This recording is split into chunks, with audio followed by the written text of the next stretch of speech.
Hi everybody, this is Jim West with Carolina Varsity, and wanted to talk a little bit about the 2A South Fork Conference. And this conference right here is a very hard one to figure out.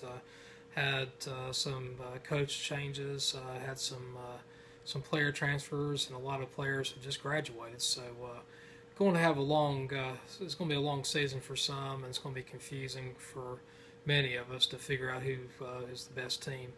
Right now, I'd say it's probably a three-way tie at the very top, and another team that could actually make it a four-way tie. But first, I'll go ahead and say right now I'd probably give Lincolnton just the slightest of edge.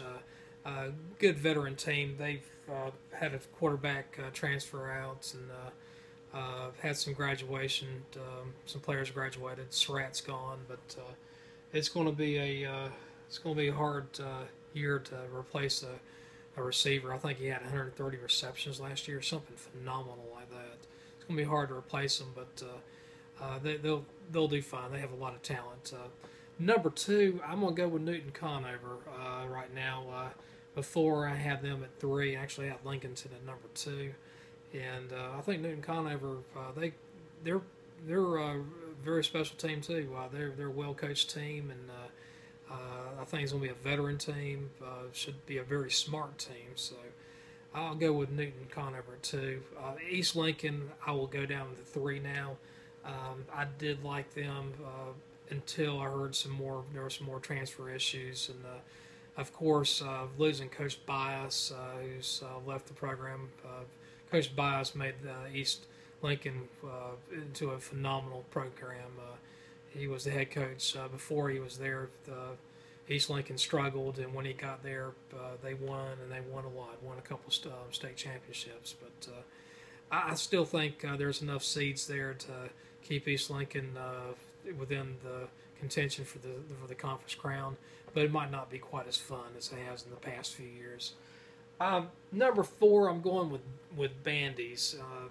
I think this is a veteran team. They're going to have should have some decent depth. I don't know if they have quite the natural talent as the top 3 do, but I don't say Bandy's was a solid 4th.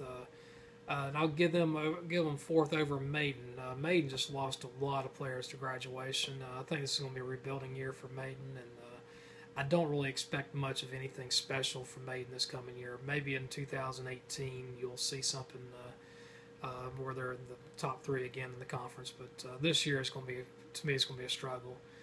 6th and 7th, take your pick between North Lincoln and West Lincoln. I'll give a slightest of edge to West Lincoln. I think both squads well coached. They probably just don't have the depth to compete with the top half of the conference. They could beat Maiden and possibly beat Bandy's, but it'd be one of these games where they played their A game and the other team made some costly mistakes. So 7th, I'll go with North Lincoln, and 8th, I got to go with Lake Norman Charter. I just don't think they have the ponies to compete in this conference. And overall, this is a good conference. I think this year is going to be a bit of a rebuilding year within the conference. So we shall see. Anyway, this is Jim West with Carolina Varsity, and thank you so much for joining me.